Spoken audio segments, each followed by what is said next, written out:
നിങ്ങൾക്കറിയാം. എന്നാൽ നിങ്ങൾക്ക് അറിഞ്ഞൂടാത്തൊരു കാര്യമുണ്ട്. നമ്മുടെ കിഡ്നിയുടെ ഫങ്ഷൻ എന്താണെന്ന് ഏകദേശമുള്ളവർക്ക് അറിയാം. എന്നാലും ഞാൻ പറയുകയാണ്, ഒന്നുകൂടെ പറയുകയാണ്.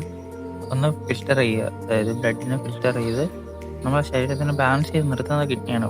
ഫിൽറ്റർ ചെയ്ത് നമ്മൾ വേസ്റ്റ് പ്രോഡക്റ്റ് ഉണ്ട്, ക്രിയേറ്റിൻ പോലുള്ള വേസ്റ്റ് പ്രോഡക്റ്റുകളുണ്ട്. അപ്പം അതിനെ പുറന്തള്ളുക. അതുപോലെ തന്നെ അമിതമായിട്ടുള്ള കെമിക്കൽസ് ആയിരുന്നാലും എന്തിനായിരുന്നാലും നമ്മൾ ബാലൻസ് ചെയ്യുന്നത് കിഡ്നിയുടെ ഫിൽട്രേഷൻ കൊണ്ടിട്ടാണ്. അപ്പം കിഡ്നിക്ക് എന്തെങ്കിലും ഡാമേജ് വരുന്ന ടൈമിൽ അഫക്റ്റ് ആവുന്ന ഹോൾ ബോഡിയെ നമുക്ക് അത് അഫക്റ്റ് ആവും. ഉദാഹരണത്തിന് CKD എന്ന് പറയുന്ന രോഗത്തിൽ എന്താണ് സംഭവിക്കുന്നത് നോക്കാം. CKD എന്ന് പറയുന്ന ഒരു രോഗം വന്നു കഴിഞ്ഞാൽ നമ്മുടെ കിഡ്നീൻ്റെ അകത്ത് ചെറിയ ചെറിയ ഫിൽറ്ററുകളുണ്ട്. അത് 1 മില്യണോളം ഉണ്ട്. അതിനെ നെഫ്രോൺസ് എന്ന് പറയും. അപ്പോൾ അതിനെയാണ് ഇത് ബാധിക്കുന്നത്. അപ്പോൾ ഫിൽറ്റർ നേരെ നടക്കാതെ വരുമ്പോഴാണ് ഈ പ്രശ്നങ്ങളുണ്ടാകുന്നത്. ഫിൽറ്റർ, അതായത് CKD ബാധിച്ച ഒരാളിൽ അത് പിന്നെ ഭാവിയിൽ കുറച്ചുകൂടെ കഴിയുമ്പോൾ അല്ലെങ്കിൽ ഉടൻ തന്നെ എപ്പോഴാണോ സംഭവിക്കാം, ബ്ലഡ് വെസൽസ് നശിക്കാൻ ചാൻസ് ഉണ്ട്. അത് കിഡ്നിക്കകത്തുള്ള ബ്ലഡിൻ്റെ വെസൽസിനെ ബാധിക്കും. അപ്പം ഡാമേജ് ആവും. ഡാമേജ് ആയി കഴിഞ്ഞാൽ ഉടനെ അടുത്ത് സംഭവിക്കുന്നതെന്ന് വെച്ച് കഴിഞ്ഞാൽ കിഡ്നി അമിതമായിട്ട് ഹോർമോൺ പ്രൊഡ്യൂസ് ചെയ്യും. ഹോർമോൺ പ്രൊഡ്യൂസ് ചെയ്ത് കഴിഞ്ഞാൽ ആ ഹോർമോൺ എന്ത് ചെയ്യുമെന്ന് വെച്ചാൽ കിഡ്നിയിലെ വെയിനിനെ ടൈറ്റ് ചെയ്യും. അതായത് കുറച്ചുകൂടി ചുരുക്കുമ്പം ബ്ലഡിൻ്റെ പ്രഷർ കൂടും. അത് നമുക്ക് കോമൺ ആണല്ലോ. പൈപ്പിൽ നമ്മൾ പ്രഷർ ചെയ്ത് പിടിക്കുമ്പോൾ അത് വീണ്ടും അവിടെ കംപ്രസ് ആവുമല്ലോ, പ്രഷർ ആവില്ല. വീണ്ടും ബോഡിയിനകത്ത് പ്രഷർ കൂടും, ബ്ലഡിൻ്റെ പ്രഷർ കൂടും. അത് ഹൈ BP-യിലോട്ട് പോകും. CKD-യിൽ ഇത് കോമൺ ആണ്, ഹൈ BP എന്ന് പറയുന്ന സംഭവം. അതുപോലെ സൂക്ഷിക്കേണ്ട ഒരു കാര്യമാണ് ഈ ഷുഗർ എന്ന് പറയുന്നത് ബ്ലഡിൽ. ഭാഗ്യത്തിന് എനിക്ക് ഷുഗർ മാത്രമല്ല, ബാക്കിയെല്ലാം ഉണ്ട്. ഷുഗർ എന്ത് ഭാഗ്യത്തിനാണെന്ന് അറിഞ്ഞൂടാ, അതുവരെ ഷുഗറിൻ്റെ പ്രശ്നം വന്നിട്ടില്ല. ഷുഗർ വന്നാലുള്ള പ്രശ്നങ്ങൾ എന്താ വെച്ച് കഴിഞ്ഞാൽ അത് അനുഭവിക്കുന്ന ആൾക്കാർക്ക് ഒരുപാട് അറിയാം. ഒന്നാമത്തെ കാര്യം, ഞാൻ മെഡിക്കലിലൊക്കെ അഡ്മിറ്റായിട്ട് കിടന്നപ്പോൾ ഏറ്റവും കൂടുതൽ ഈ ബാക്കി, അതായത് എൻ്റെ തന്നെ കോമൺ ആയിട്ടുള്ള അസുഖമായിട്ടുള്ള ആൾക്കാരല്ല, വ്യത്യസ്തമായിട്ടുള്ള രോഗമായിട്ട് വന്ന ആൾക്കാരുണ്ട്. അവരെല്ലാം ബാധിച്ചിരിക്കുന്നത് ഷുഗർ ബേസ് എന്ന് വെച്ചാൽ ഷുഗർ വന്നതിന് ശേഷമാണ് അവർക്ക് ആ രോഗങ്ങൾ വന്നിട്ടുള്ളത്. ഷുഗർ നമ്മൾ വളരെയധികം സൂക്ഷിക്കേണ്ട ഒരു സംഭവമാണ്.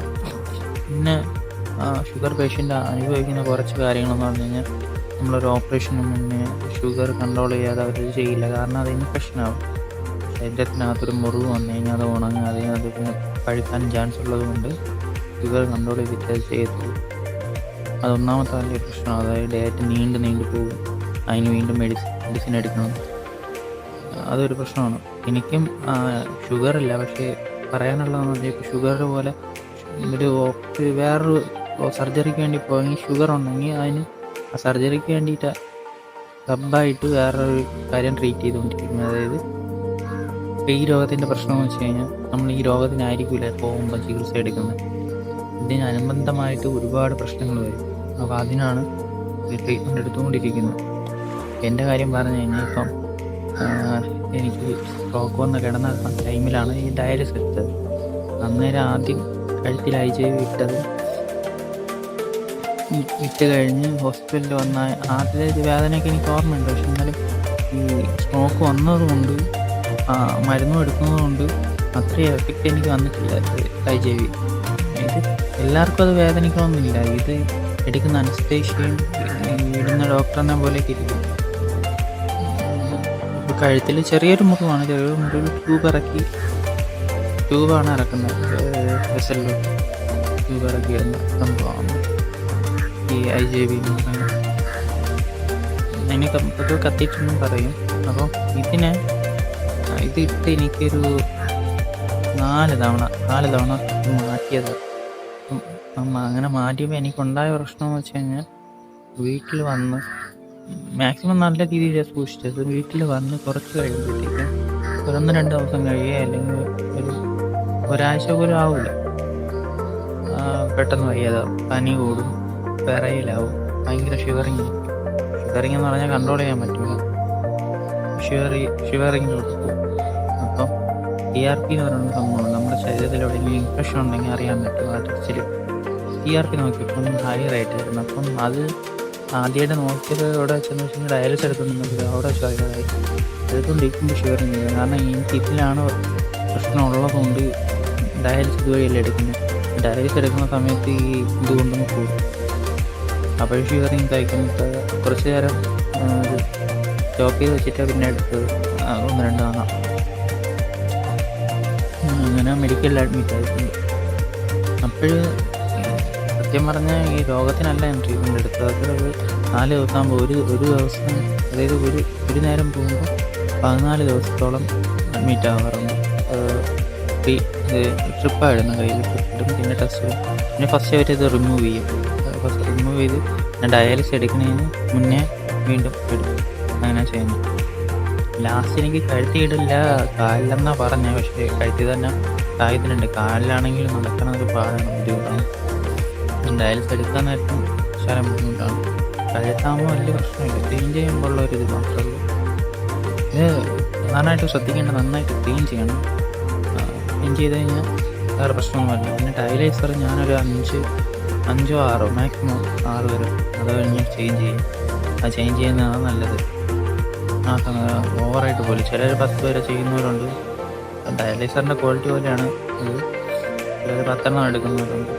പക്ഷേ ഞാൻ പറയും, കഴുത്തിലാണ് നിങ്ങൾ ചെയ്യുന്നത്. കയ്യിലാണെങ്കിൽ പ്രശ്നമില്ല. ഒന്നാണ് കയ്യിൽ കുറച്ചുകൂടെ സേഫാണ്, അതായത് ഫിസ്റ്റിലാണ് ചെയ്യുന്നത്. അതുകൊണ്ടാണ് എല്ലാവരും ഫിസ്റ്റിലാണ് ചെയ്യുന്നത്. കഴുത്തിൽ നമ്മളിതൊരു കഴുത്തിലിടുന്നതുകൊണ്ട് ഒരു ഫോറിൻ ബോഡിയായിട്ടേ കാണത്തുള്ളൂ. അതുകൊണ്ട് ഇപ്പോൾ ഇൻഫെക്ഷനാണ്, അതായത് റിജക്റ്റ് ആകാൻ വേണ്ടിയിട്ടുള്ള ഒരു ടെൻഡൻസി ബോഡി കാണിക്കുന്നുള്ളതുകൊണ്ട് എപ്പോഴാണോ നമ്മൾ ചെയ്യാതാവാം. ഇത് ഇപ്പോൾ ഇട്ടേക്കുന്നത് ഭാഗ്യത്തിന് ഒരു 3 മാസത്തോടൊപ്പം കിടക്കുന്നുണ്ട്. എത്രയും പോകേണ്ടതല്ല, ഇത് മാറ്റാൻ സമയമായി. ഇപ്പം ഈ കൈ നേരാവത്തതുകൊണ്ട് മാറ്റാതെ വെച്ചിരിക്കുന്നു. അത് മാറ്റണം. വിഷയത്തിന് മാറി. അപ്പം എല്ലാവരും നിങ്ങളെ ഫുഡ് എന്ത് കഴിക്കുന്ന കാര്യത്താലും അതൊന്ന് ശ്രദ്ധിച്ച് കഴിക്കും. അതായത് ഫുഡ് കൊണ്ട് തന്നെ ഇത് വരണമെന്നല്ല, പക്ഷേ ശരീരം ഒരു കെമിക്കൽ റിയാക്ഷനാണ് നമ്മുടെ ശരീരം. അത് മനസ്സിലാക്കി കഴിഞ്ഞാൽ പിന്നെ ലൈഫ് ഈസിയാണ്. അത് മനസ്സിലാക്കാതെ നമ്മൾക്ക് അതായത് നമ്മൾ കുറേ അധ്വാനിച്ചിട്ട് വലിച്ചു വാരി കഴിച്ച് എന്ത് ആരോഗ്യം കിട്ടുമെന്ന് വിചാരിച്ചാൽ അങ്ങനെയല്ല അത് വർക്കാവുന്നത്. അതൊരു തെറ്റിദ്ധാരണയാണ്. ശരി.